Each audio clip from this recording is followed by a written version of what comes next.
welcome. Episode 166, the prelims portion going over UFC Fight Night, Nicolau versus Perez. And man, jerking the curtain here, we got Mahashate, minus 230 favorite, taking on Gabriel Benitez, plus 190. And thank God this hit because the other three stars did not. I was sweating my balls off watching this fight.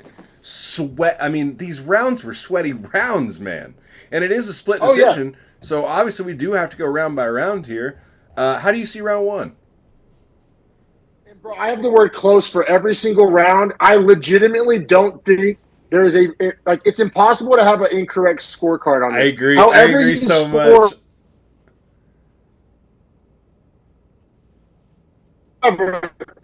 I gave round one to Benitez, actually, man. Those left hands, body kicks, the leg kicks, really tit for tat. It was tit for tat round. Every time one guy would land something, the other guy would land something. I like those left hands from Benitez, though. Yeah, so at very first, I was like leaning towards Benitez, and then I started thinking about the round, right? Like I was reading back through my notes, and I noticed that it was a lot of leg kicks from Benitez, and that Mahashate, I was noting more like impactful head strikes from him. So I don't know if it's right or wrong, but I kind of went like money in the bank versus active damage. So I gave it to Mahashate, but I do have a very close round in my notes on that one. And then literally my next line to start for my second round notes in the description of it is super close second round, where like they tried to just stay in kickboxing range for all 5 minutes and just literally trade. Just trading back and forth. Like you just said, one guy landed a low kick, one guy landed like a jab. One guy landed a body shot, other guy landed a body kick. It was just back and forth the whole second round. That being said, I thought Mahashate barely edged out round two. I also gave round two to Mahashate. He started checking the kicks first off, and I think he was like really timing the counters better. And I thought it was an overall better round for Mahashate. More defensively sound, better counters, checking the kicks. I just, I also gave round two to Mahashate as well. Now, going into round three, I have it 2018 Mahashate. You have it 1919. I have no problem with that. One judge does have 1919. Two judges had it 20-18. All three judges score round three for Benitez. I do as well. However, close round again in round three. Yeah, so that's crazy. No judge. It sounds like no judge had my scorecard because I gave round three to Mahashate. Wow. Very close, obviously. Yeah, very close. I mean, don't forget, round three was the round where like, Mahashate was marching forward the whole round. Benitez was on the back foot the whole round. And Benitez was landing some left hands, but I thought the bigger shots were coming from Mahashate. Close round. Like I said, I am not dying on any type of hill on any round of this entire fight, but I went Mahashate in three. I think the only wrong scorecard... Basically, every round was a coin flip. I think the only wrong scorecard in this fight is a 30-27, because there's no way you could say one guy won all three rounds. Yeah, but, I mean, we kind of just laid out a path to that. Like, I know. You gave Mahashate 1 and 2. I gave Mahashate 3. And 2, yeah. But I'm just saying that, like, in those rounds, you'd find a round for Benitez between 1, 2, and 3 because they're all so close. Like, inevitably, I think you'd find a round for Benitez. I think that's fair for sure, man. But yeah, I mean, Mahashate pulls out the split decision. Like I said, as somebody who labeled this a 3-star, obviously I had to recalibrate. Like, this fight was way closer than a 3-star. Yeah, and I did not like how Mahashate fought. He fought like it was sparring, and he was open to getting hit, and he had zero head movement. That was not how I quite remembered it in his first fight. So, for me, power rankings, like, yeah, Mahashate wins. I didn't move him up at all. No, actually, I moved him a few spots back. Fair. I had to move. I considered it.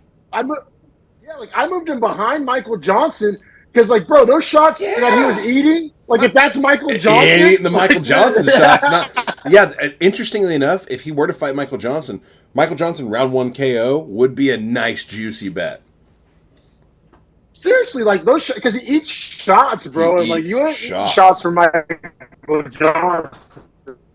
Very few people do. Very Um, few people even do. like a Charlie Campbell would probably spark Machate as well. Like I had Machate all the way down at like 58, bro. Like I'm kind of out. Like I did Yeah. not like what I saw.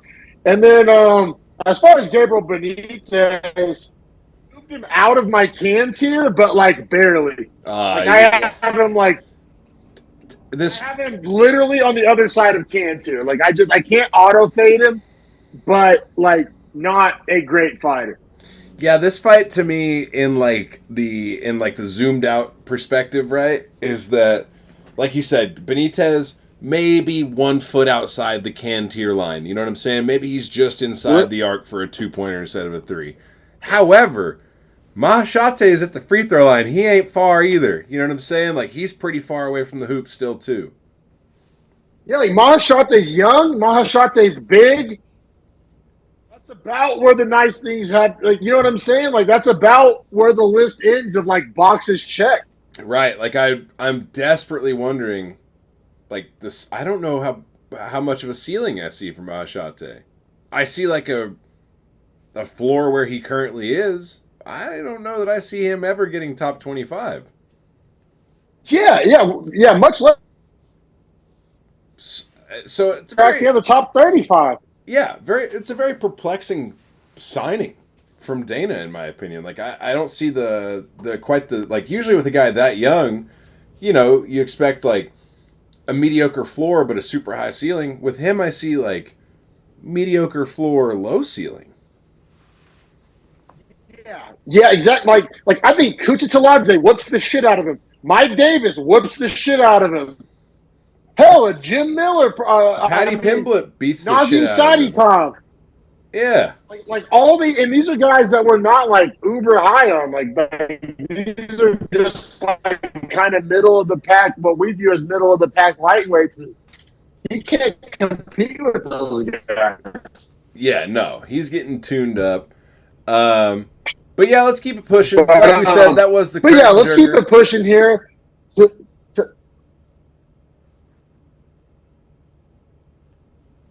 It's up next. We got Liang Na, who is Cantier can get, taking on Ivana Petrovic, who is not Cantier, but I'm not very high on as far as flyweight prospects go. It's a loaded division. And, we both said this money line wasn't worth taking, and it kind of proved to be right. Because, see, this fight is, like, weird to break down. Yeah, this fight was, I mean, if you'd only watched the first 5 minutes, you'd think Petrovic had no shot to win. That's what I'm saying. Thank you. I got in a little bit of like a debate on X with somebody because after the fight, they were like, a dominant performance from Petrovic. I was like, she lost the first.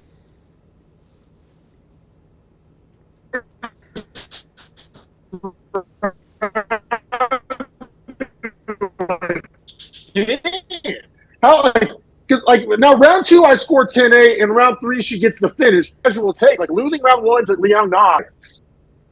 Yeah, I agree with you. I had round 2 as a 10-8 as well. 2 judges did. One judge gave a 10-9, which I was surprised by. But no judge scored the first round for Petrovic. So to your point, you can't say you dominated a fight if you're losing a round. And it's not dominating if you're losing a round. When it's like if a top end fighter loses a round to a top end fighter, cool. Losing a round to Liang Na is different. Like that's different. Yeah, but I'm even saying like because Khabib lost a round to McGregor, I wouldn't say that he dominated Conor when they fought. I would say he beat him like in very like handed fashion, but I don't know about dominant necessarily because he did lose a round in there. And it's like how many times have we even seen a guy like that lose a round? So yeah, to your point, I think that anyone saying she had a dominant performance, that's a mistake. Now you could argue that the last 5 minutes, right? So the finish comes 1 minute 29 of round 3. So from that 90 seconds and then the last 3.5 minutes of round 2, that was dominant as hell. Like her first 5 versus her last 5, completely different. But that's more to Liang Na fading and not to Petrovic being that much different, in my opinion. Agreed. And like, let's even get to the finish here because, like, bro, like,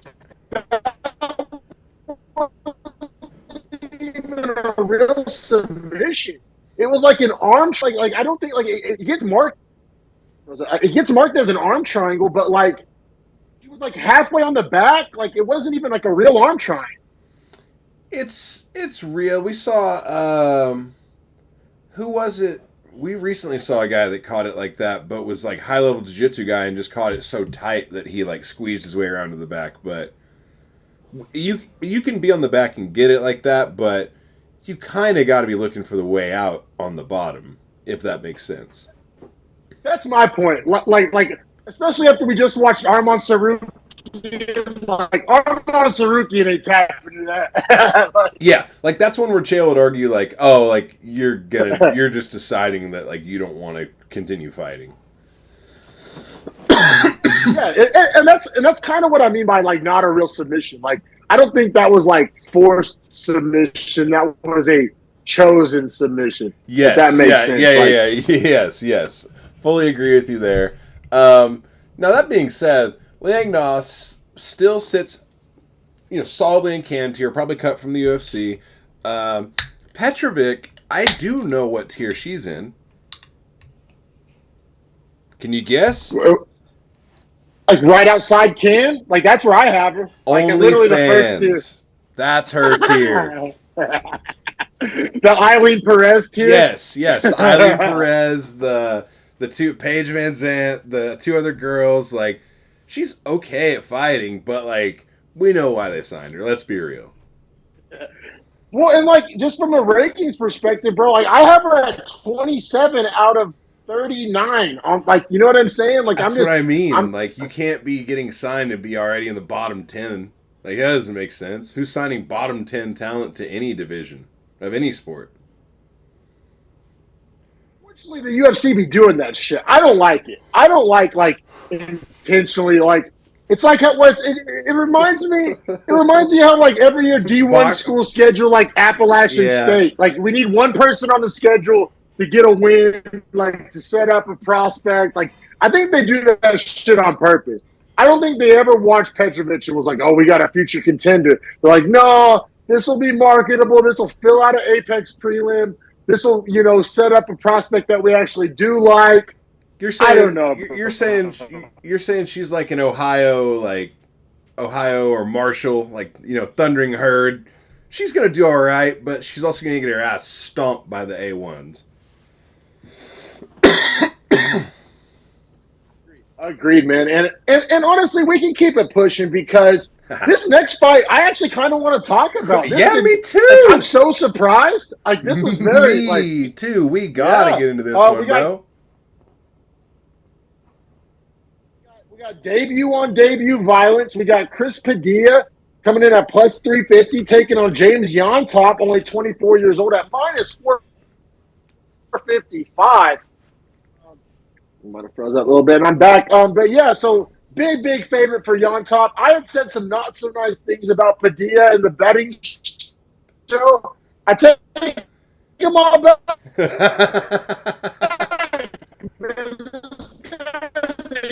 Fucking dog. Ultra dog. Mean. He's got a mean streak. Ultra dog. Also, I will say, judge me if you want for this, but immediately upon seeing Yontop, I hated him. I was like, I pray to God he's not the favorite that he is. And sure enough, man. I mean, there's not too much to belabor here. I mean, I guess there is 4.5 minutes to break down before we eventually do see a submission here. But honestly, it never... Now, let me ask you this. Did it ever look like Chris Padilla should have been a plus 350? It looked like they got the money line flipped on the graphic. Yeah. It looked like Like, I'll give Yontop this. He clipped Padilla right before he got taken down and submitted. And he knocked his mouthpiece out. But that's like the only thing he did the whole fight, really. Well, no, look, the knee to the head for Padilla. There was a nasty elbow in there. Oh, 3 yeah. takedowns. Oh, yeah. Damage battle was Padilla. Control battle was Padilla. Obviously, submission attempt, Padilla. This fight was all Padilla. Like, the odds never looked justified, not 1 second. You know, on the podcast, we've had the conversation about certain guys, and they're honestly I'm kind of drawing a blank on who we're referred to, but like certain guys have like they compete in the sport. They're not there to be mean and nasty and hurt people. Padilla strikes me as one of these nasty guys that is like there to hurt set. He's there to fucking whoop your ass. It's the two brothers that we always talk about that fight for points. Basharat. Basharats. Yes. I was about to say Bonfils, not the Bonfils. Definitely not them. The Basharats. But he's the antithesis of the Basharats, right? Like He would be a he's guy, there to be nasty. and in fact would be a fun. Well, I guess the Basharats are what, 35? They're not 55, are they? 35. They're Yeah, 35. the Bonfils are 55. Fuck, I always mix those two up, man. But this would be a guy that, like, stylistically is horrible for a sport point fighter to have to fight, because he just wants to brawl and bring the fight to you, make it nasty. I loved Chris Padilla. Like, I'm stoked for his next matchup, especially at lightweight, because there's plenty of dogs that don't have to be like ranked, that are fun for him to fight. I already got the matchmaking done, bro. Has zero to do with power rankings. Has zero to do with records. I need Padilla versus Pete injected into my veins. I need it. I ain't gonna fuck about power rankings. Bro, if you don't write into the UFC right now and suggest Chris Padilla and Trevor Peek. Like, that has to happen. That has to happen. No octagon. We go out back in by the dumpster in the back of the Apex, and we just let these guys fucking George Masvidal it. Here's what I'm saying. That's one where you pitch to the UFC and you're like, listen, I'm not saying I support dogfighting, but you put Peek against Padilla, the outcome is similar. Have you seen those like YouTube promotions where they fight in like a ring made out of hay? Yes, yeah. Street beefs. Yeah. Yes, we set up we co-promote with Street Beefs out by the dumpster in the back of the Apex, and we get Padilla and Peek in there. They'd probably be down. No, that's the vibe. That's the vibe I get, bro. That's the vibe I get, which is kind of awesome. That is not meant to be a backhanded compliment. Like, these guys are dogs. And then as far as Yontop goes, I mean, obviously wasn't impressed. I think you give Yontop like a Ricky Glenn, Hadzovic. Hell, you can match him up with Benitez if you wanted to. Just somebody back end. You know what I mean? I'm not necessarily out. Like, maybe that was an off night. He's a young guy, like, allegedly talented. Like, I'm down to give him another shot. Like, I'm not out. Like, I don't think he's a can, but I think he's fighting at the back end of lightweight for sure. Yeah, I agree. This is one where Vegas clearly missed on the odds. Now, I will say this is one of those things where we talk about you can't bet on heavy favorites in their debut, because nobody's ever as good as they can potentially be in their debut in the UFC. I mean, that's just such a proven fact now. We've seen that time and time again. So I think Vegas really probably took a shellacking with this one. They'll probably not make him a huge favorite in his next fight, which almost makes me want to put him on the watch list for, if he gets a can, I might take a tight Yontop money line there. Yeah. Like I said, you get a Yontop versus like a Hadzovic or like a Nicholas Mota or somebody like that. Like, I'm with you. I'm with you on that. Man, let's keep it pushing to Caitlin Souza minus 345 taking on Marnie Can at plus 275.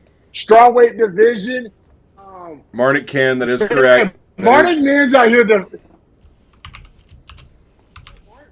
out here defending her fucking pound for pound ranking, dog. She's out here defending GOAT status. Bro, she is so bad at fighting. Like, she looks...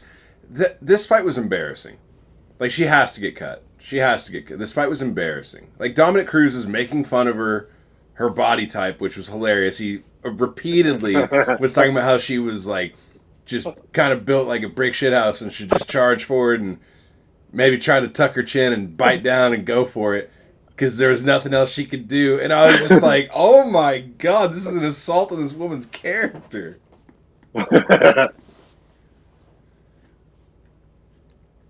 Yeah, I know. Him and DC are getting after her, but like, it wasn't unwarranted. Like, I don't think you can say anything they said was like false. Like, they get paid to like into words what they're watching. They were watching a Bro, she looks like a point fighter that's scared to be point fighting in a non like point fight. Like, once Caitlin Souza realized she could just press her on the fence and hurl bombs at her and nothing was going to happen, it was like a gruesome 3 rounds.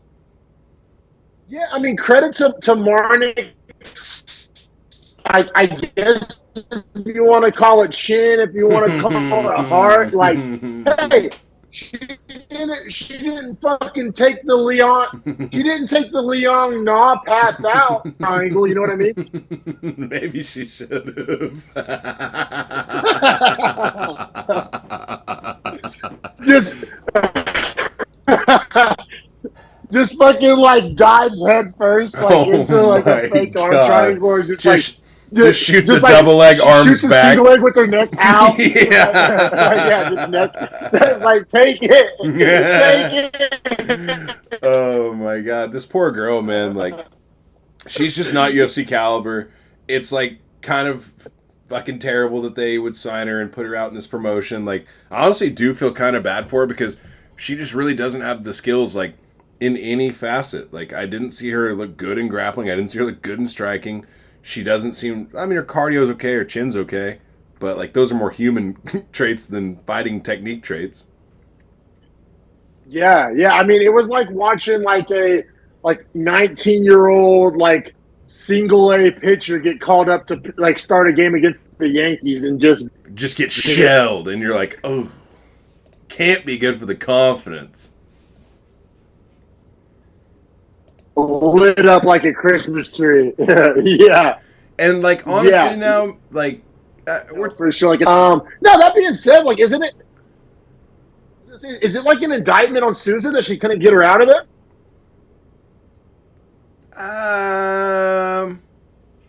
I'll say yes. I will say yes, actually, yes. Because, like, when you look at Marnik Man's record, it is so fucking salty, man. It's unbelievable. You know how she got to the UFC? By getting KO'd by Bruna Brazil in the Contender Series and then winning a decision in LFA in her next fight. And then she lost 2 decisions in the UFC to Josephine Knutson and Ketlin Souza. Yeah. I'm talking like Marnik Can is the ultimate can, but Josephine Knutson and Ketlin Souza are not far off. That's funny. Y'all know my first 2 fighters outside of my Kansas. It's Caitlin Souza and Josephine Knutson. Actually, now that you mention it, like, literally, the first 2 fighters out of my Kansas here are those 2 fighters. So, like, I couldn't agree with you more. Couldn't agree with you more, man.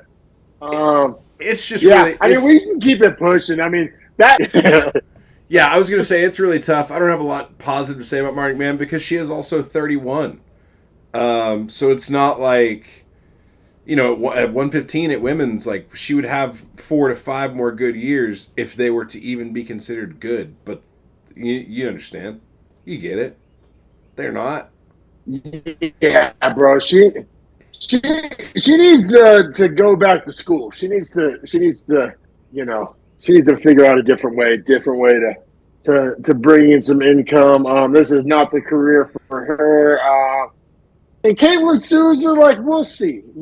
Like, I'm not out on Caitlin Souza, but not finishing Marnik Man is not gonna, like, make me shovel any coal in your hype train. Let's keep it pushing to heavyweights. I'll say this fight were shitty. The fight itself was awesome. This fight was epic. I thought I was very entertained by this fight. Yeah, I was entertained for sure. For sure, I was entertained. I don't know if it was.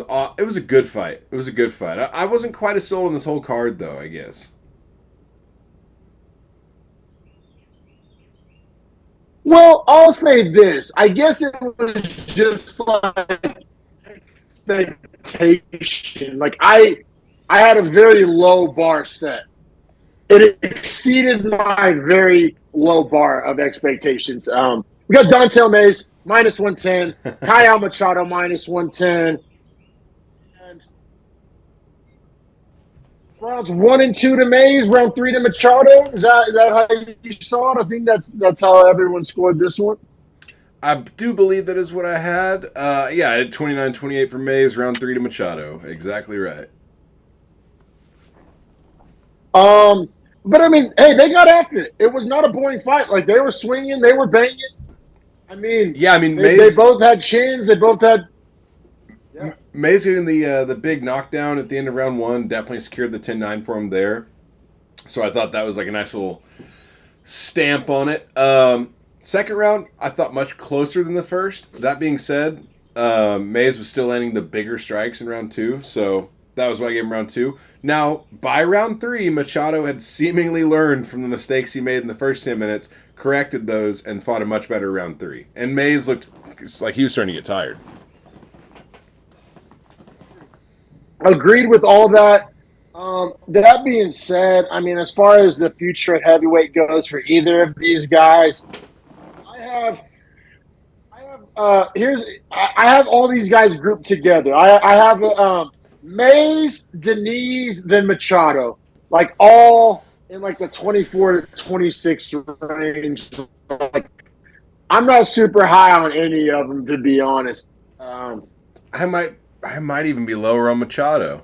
I mean, I might have him closer to 30 or 31, which is not very good considering there's 39 or 40 heavyweights.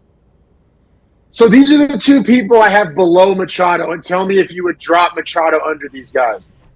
Jamal Pogues and Walter Walker. Holy shit. It's such a bad division. So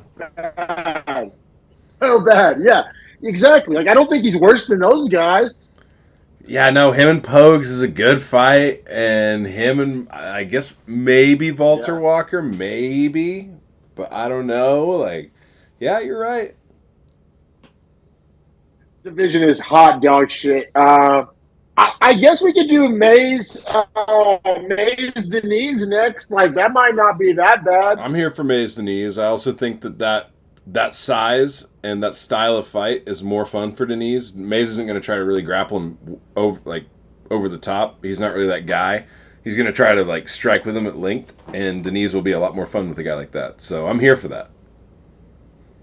Me too. And as far as Machado, yeah, Pogues, Walker, Bresky, who gives Bresky, a fuck? Oh God. Hey. Some human with the last name Toffa, like, who gives a fuck? One of the Toffas, doesn't matter which one. Pick one. Just put your name into a hat. Yeah, for sure. Yeah, but okay. So I mean, if you want, I'm down to keep it pushing because next fight. Oh yeah. Big takeaways. Big takeaways. Really? Yeah, as far as like how I feel about each guy going forward and how I felt about them going into it. Yeah, I have big changes of heart, like big takeaways. So yeah, lightweight Mikhail Figlak minus 175. Shout out Minty Betts. This was her pick of the week. Shout out. Thanks a lot, Minty. Versus Austin Hubbard at plus 145, which just wasn't juicy enough for her apparently. But yeah, this it was a great. Honestly, I enjoyed this fight. Did you not enjoy this fight? See, I think I feel about this fight the way you feel about Silva and Just Silva. I thought this fight was great. Dude, that's good. Dude, this fight was like a Bud Light. Like, it wasn't like gross, but it wasn't like This is awesome. What's this beer called again? Or just like, yep, this is a beer. Nah, this was a craft. Like This was a craft pilsner. a craft pilsner. Jesus Christ. I mean, I'll say this: it was uber competitive, Yeah, but the competitive nature. midway, like mid on mid, bro. It was like a game where like this past NFL season, like say like the Browns and the Chargers, like a good game, and like the game was close, but it was like it just didn't do it for me. I don't know. I feel exactly about this fight the same exact way you feel about Karine and Ariane. Well, all right. Let me just ask you, how'd you score this fight? Because it's unanimous decision, but I actually disagree. I believe I actually agree with the judges. I had 1-3 to Hubbard, 2 for Big Black, but I have the word close in every round, and I have the word so close in round 3. Like round 3 is like an actual coin flip. Oh, bro, hilarious that you'd say that because in my notes, let me see what I actually write. Absolute coin flip of a third round. So yeah, I did go round 3 to Figlac on just like the closest of margins. Like I literally was like, it might be octagon control because he just came forward more because it was so tight otherwise. When him ending the round on top was like a good optic. Like I fully acknowledge that. Like Figlac ended the round on top. I mean that's it's not everything, but it's not nothing. And I actually had round 1 to Figlac and round 2 to Hubbard. Yeah, I mean you're not wrong, really. Like I mean Hubbard had to take down and run and won this. The thing about this fight was like basically the whole fight, the significant strike numbers were basically there's clinch control, octagon control, and it just gets super subjective. I thought the damage and the striking was like basically even, and then you're left to judge basically all the stuff that happens in between. That's pretty fair. I would say with Hubbard's takedown in round 1, he had 14 seconds of control time from it and didn't throw a single Oh strike. yeah, So it was kind of like a yeah. worthless takedown in my opinion. Agreed. I just thought everything else was so close that I was kind of like grasping at straws. Like I was like, just trying to find a reason to give a guy a round. You know what I mean? Like I agree. I don't think it was a good takedown or a useful takedown or a takedown that really amounted to anything. But it was almost like a tiebreaker type of deal. Yeah, no, I understand. Yeah, I totally understand. Like coin flip 1 and 3. So I even have in my notes that I wouldn't have been surprised if Hubbard pulled out a 30-27 because he had so much more active body work. Like if there had been a judge that really appreciated body work, Hubbard landed way more body work than Figlac. And neither guy really did a lot of leg kicks, and Figlac might have outstruck him to the head by like 5 or 6, but Hubbard won the overall striking numbers from all the extra body work. So definitely have no problem with Hubbard winning. All 3 judges scored the exact same, actually, which is 1 and 2 to Hubbard, 3 to Figlac. I'm a little surprised by that because I thought you could have coin flipped 1 or 3 a little more, but I honestly think you can coin flip all of them because the round we disagree with the most, I think, is round 2. Because, like, I gave round 2 to Figlac. He was pumping that jab. He was defending the takedowns. But at the same time, Hubbard, that's the round where he kind of busted Figlac's nose a little bit. So, like, you could score damage to Hubbard, but, like, strike numbers to Figlac. And Figlac was defending the takedowns better in that round. I mean, literally every round was a coin toss. I saw some guy on X saying that this was like a robbery. It was like a betting account, so you can tell he lost money. But like, bro, like literally every round was a coin flip. Yeah, like, literally every round was a coin flip. And like as a betting show, me and you never do that. We never get like delusional. Like we bet on fights and scored it against our own bet all the time. Oh yeah. Like, these betting accounts that try to like reverse engineer their picks, it's dog shit. Yeah, absolutely. And like I said, like I scored at 29-28 Figlac, and I have in my notes, I can see a 30-27 for Hubbard. Like I fully acknowledge how close all 3 rounds are in that point. You know what I mean? But yeah, as far as also, if you were betting this fight, like why were you betting this fight? Like where was the value? Where was the mismatch? I mean, I don't know. I just don't understand betting this fight. This was a no bet for us. Um, So and let me ask you this: what about like Mahashate and Hubbard, or Figlak and Padilla, or some combination of those guys? yeah. I mean, I'll say this: if Padilla fights either of these guys, I'm hammering Padilla. But I think Hubbard and Machate makes a lot of sense. I think I Hubbard think I Mahashate is mostly what I was feeling after this. I don't quite know what to do um, with Figlak, because like I like Figlak, but I also see a lot of holes. So it's like I go both ways with that. yeah, I feel you, man. Figlak. I think you feed Figlak to a killer, like a potential killer, Shirez? like I think Shirez is like a flyweight, but Oh, he's a bantamweight. Who's the other Mexican I'm thinking of? You said his name earlier. It's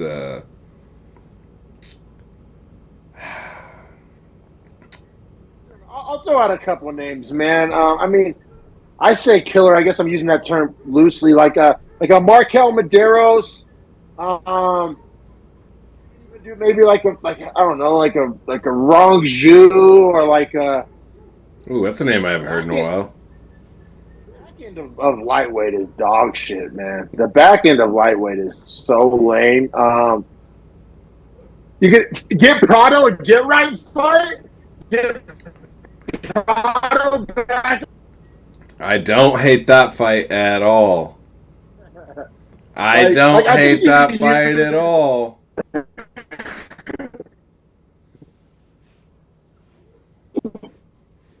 Like I think he's get right fight. I think you use him to like get a guy that you need to get a win. A win. Yeah, 100% agree. 100% Let's keep agree. it pushing this featured prelim. We'll keep it pushing this featured prelim. You want to introduce the featured prelim for us? Yeah, absolutely. So in the featured prelim, we do have our it's bantamweights. Our dog of the week, Rani Yahya, Yahya, as Brendan Fitzgerald loved to say last night. Or John Gooden. I can't, whichever one it was. It was John Gooden. I can't stand him. Anyway, plus 310. Dominic Cruz really talked a lot of shit to him. It was awesome. Anyway, like I said, Rani Yahya, plus 310 versus Victor Henry, minus 395. We gave out Yahya as the dog of the week, mostly because we thought the line was too big. I think Yahya is fully over the hill. I don't think I can bet on him anymore. Agreed. And I'll say, I think our point about the money line being too big, I think it kind of holds up. Like I gave Yaya round one. I Like did I as don't think the well. I guy. did as well. So like you're telling me minus 400 and the guy wins the round. I think Billy Walters like spotting an off money line like that like overarching point holds true. I do think the money line was off. Like if Yeah, I was the I think what we didn't account for is that is that handicap, I would have been sweating a little bit. yeah, I think what we didn't account for was Victor Henry being such a smart fighter, because he gave Rani Yahya zero chances to grapple with him, which was Rani Yahya's really only chance to winning, was just even at least getting snoozy clinch control, kind of sucking him down to the ground, making him work back up, dominating positions. Victor Henry was very smart, and Josh Barnett's coaching was really good too. Told him to just keep him at the end of your jab and frustrate him, and it'll cause him anxiety. And like, yeah, I mean, called it to a T. You saw Rani Yahya just kind of run out of attempts to solve the problem, and essentially, this felt like him kind of giving up. However, giving up in the sense of he had to go out not the chail way. He had to go out on his feet, getting struck to death. Yeah, he did. He just kind of showed up and got pieced up. Gets the third round TKO, 2 minutes 36 seconds. Did you score round two with 10-8? I did, yeah. So I had it 19-18 going into round three for Victor Henry. and feeling very bad about our bet going into round 3 as well. Oh yeah, yeah. Round 1, I was feeling like a smart mark. Round 2, I was like, God damn it! I was like, damn it, he solved the puzzle. He's dropped him twice. Like, no. That being said, I'm still not that high on Henry. I did have to move him up in my power rankings. I got him at 33, which at bantamweight isn't horrible. Bantamweight's a super deep division. There's like 80-something guys I got in my rankings. So not bad, but I'm still not like a believer in Victor Henry that he can go with the top guys. You want to hear an ultra snoozy fight? Give him a Basharat. Yeah, that fight would definitely suck. Yeah, man. I wouldn't mind seeing him get is like an Adrian Yanez. I think that would make a lot of sense. Like, how about this? How about Rinya? yeah, if you feel like cashing a Rinya ticket, I mean, at least that's how I feel about it. I would hammer Rinya in that one. I would too, but Victor Henry is not young, and he has a good name with Josh Barnett in his corner and all that. I don't know. I think it's a fair feeding. He did have a call out though, if I believe, right? No, he did not. No, he did not. He did not. He said I don't call people out, but he said he wanted to fight on a specific card. I think the Sphere. Yeah, you know what? I wouldn't mind fucking feed him to Peyton Talbot, feed him to Marcus McGee, feed him to Rinya. You're right. Like let's use him because, like I said, I don't think he's going on a run. Like I say, you feed him to a young prospect that needs a name, and it's honestly still a fun matchup, and it's not the easiest puzzle to solve. So we'll give you some answers about Rinya. So like, I kind of really like that matchup.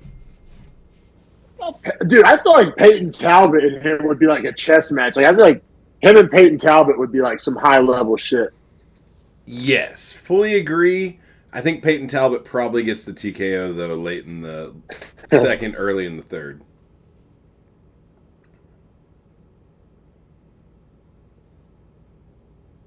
About it. And also, it was basically our third place for Dog of the Week.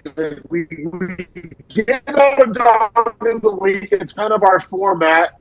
And I wanted to give out Karine Silva, but the money line moved. I wanted to gave out the picks, and so this was basically third place. So we took a shot in the dark. Then we tried to let our nuts hang a little bit. And like I said, Rani Yahya won round 1 as a 4-1 underdog. So not the worst. I mean, it didn't cash, but I don't know.